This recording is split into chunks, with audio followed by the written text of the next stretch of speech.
Hey everybody, it's Debbie with the Question Queens, and I have another interview that I found, and this one is about her actually. I'm sorry, it's Flora Jansen, that is the lead singer of Nightwish.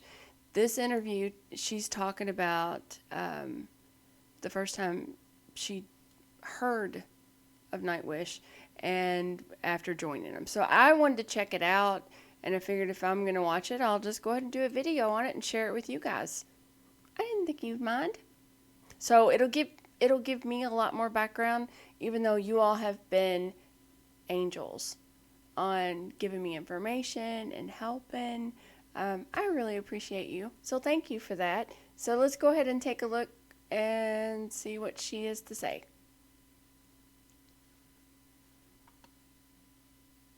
Now a full-time member of Nightwish. What was the first album that you heard from Nightwish? The first song? Ooh. I have no idea, but it was not their very first. It was their second album. It must have been in '97, around the time that I started singing in After Forever. And I'm a terrible person with names. I can't remember titles or that, but I remember being overwhelmed by it already at the beginning, because the whole concept of lyrical female singing, or more gentle voices than the rock voices, and that in metal combined was so new that, I remember that.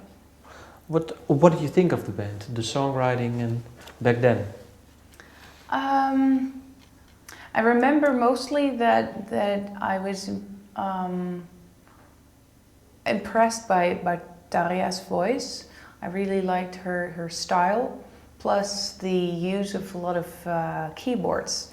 They had a lot of fast melodies and a little folky sound that I didn't and still not really have heard ever before. I think, and even back then, I think the songs were already really, really good, but with every album written by Nightwish, it became better. I think that's part of the reason why they grew so big. The songs are just really good. Well, you already mentioned After Forever. You've been in this band for 12 years. Being in After Forever and seeing Nightwish, they released albums too. They toured the world too. Did you meet each other? Did you talk to each other? We even toured together back in 2002. They had their Century Child European tour, and we supported them for a few weeks in Europe. That was also the first time that we met. Yeah. And we always had an exceptionally good connection. Both bands really worked well together, so we always stayed in touch. So whenever they would play somewhere around the Netherlands, I would come and see them, or we would go as band, and I'm sure we met a few times in festivals as well. So we were in the same world. Okay. Well, then after Tarja, they had a new singer, Annette. Mm-hmm. What do you think of the albums with her? I forgot to tell you all. So I did learn there's been 3 female singers. She's the third one. I'm going to butcher this name. Tarja, and then Annette, or vice versa, one or the other. But that's my middle name, is Annette. Oh, thought I'd share that. Don't buffer. I think they recorded 2 with her. 2, yeah. What do you think of her singing style? I don't want to give personal opinions about voices, because whatever I say, it's never really correct, and it's for everybody personal, but I like the different twist that she gave, a different sound, in order not to replace Daria and her style. So I understood that choice, and both albums, I think, musically are amazing. Really, really So great. Annette was second. Well, in October 2012, you were contacted by Nightwish. Can you describe how it went? Yeah, it was a little bit before. It was September, Okay. still end of September. It was my sister's wedding day, actually. And I got a message from their management if we could talk. And I was like, yeah, but maybe not now. What did you think? I thought if it's Nightwish, it might just, you know, it could be something big because it's such a big band. I had no idea and certainly didn't think, yeah, no, they're going to ask me to sing. But I felt like, you know, this is my sister's wedding day. I want to focus on that and do it tomorrow. No problem, I got a message back. Maybe 1 hour later I got a message, yeah, we just wanted to ask you if you would be available for touring. Just wanted to ask. Oh, okay, now I'm gonna call, see what it's all about. That was initially for a tour in South America and Australia. What did they tell you? Why did they ask you for this tour? What? Well, they had a pregnant singer who couldn't do those tours. Yeah. So she knew they it was were the- just checking if I could do it in order not to have to cancel the tours because she would be too far in her pregnancy. But 1 week later, they called, okay, come now, because our bomb just bursted. And so I had no time to prepare at all because I was just thinking about the possibility and didn't even know if I could do it later on. So I didn't check any of the songs. There was no need for that. And then 1 week later, I was already sitting in an airplane with the texts printed and the music on my headphones, trying to memorize it because I was familiar with their music. I never heard their latest album.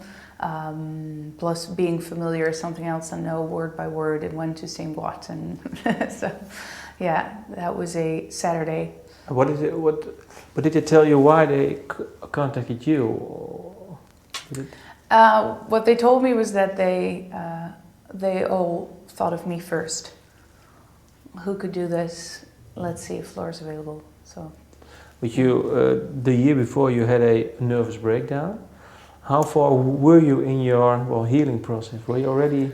I was doing well at that moment, but they shouldn't have called me a month earlier. Yeah, that would have been more like I don't know. And what every burnout patient has, even a year after, the first time you do something that you've done the last time when you were in your burnout is scary and brings an insecurity with it that it's very strong. It's weird because you've always done it, but then slowly you did it while being burned out, then you don't do it for a while and you start doing it again, whether it's performing or later on other things that, you know, are involved in my line of work. I did already start teaching again. That was what I did almost full time next to picking up the songwriting for Revamp.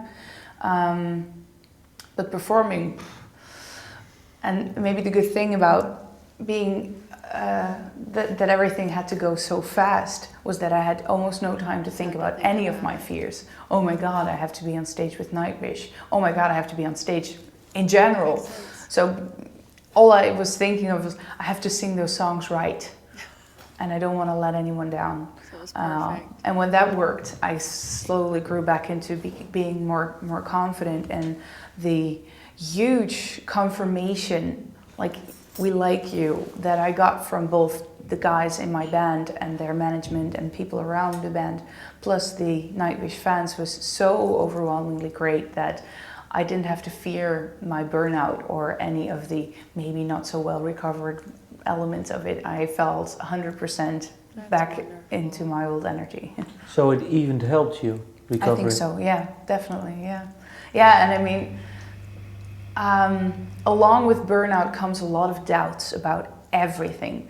There are a lot of people who actually change their line of work. You start hating it. Even I hated everything about music and music industry. I just couldn't do it anymore. That really is a burnout thing. It's not necessarily that you think like that. It's just how you grow into your state of being, I guess. And the confirmation of, yes, but how could I ever think I wanted to change? This is where I'm born for. It was really strong. When do you have maybe some special moment that this feeling came about when you were touring with Nightwish? So many moments, so many but moments. Okay. I guess a song in particular where I feel a whole line of emotions is Ghost Love Score. One of my, well, maybe my favorite song, and maybe because of that, because it's somehow represents so much melancholic, but also a lot of power and a lot of, there I am again. It gives me goosebumps even talking about it, because it confirms like everything I can do, also vocally, like I can do something special with this. I'm born to do this, and I love it so much that I can let that shine through what I do again. As an artist, I guess, and especially as a singer, you can sort of transmit feelings. And if you feel them so vividly yourself, and the music is so well written, regardless of where the lyrics are even about, you just tell your story or tell a story. And that I think was something I missed in that burnout period so much, and got so heavily confirmed in my Nightwish days. I still have that. Also because it was a new thing. And when, everyone was, of course, very frightened in the beginning.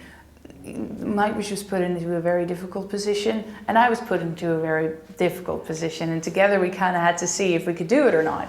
And there was a lot at stake. And if you see that it works, you kind of bond immediately. Also personally, so it was not just a musical confirmation or a confirmation of my talent or whether or not I should be a singer, but also personally, like, okay, yeah, on all levels I feel welcome, and it confirms my my being. Well, that was very interesting.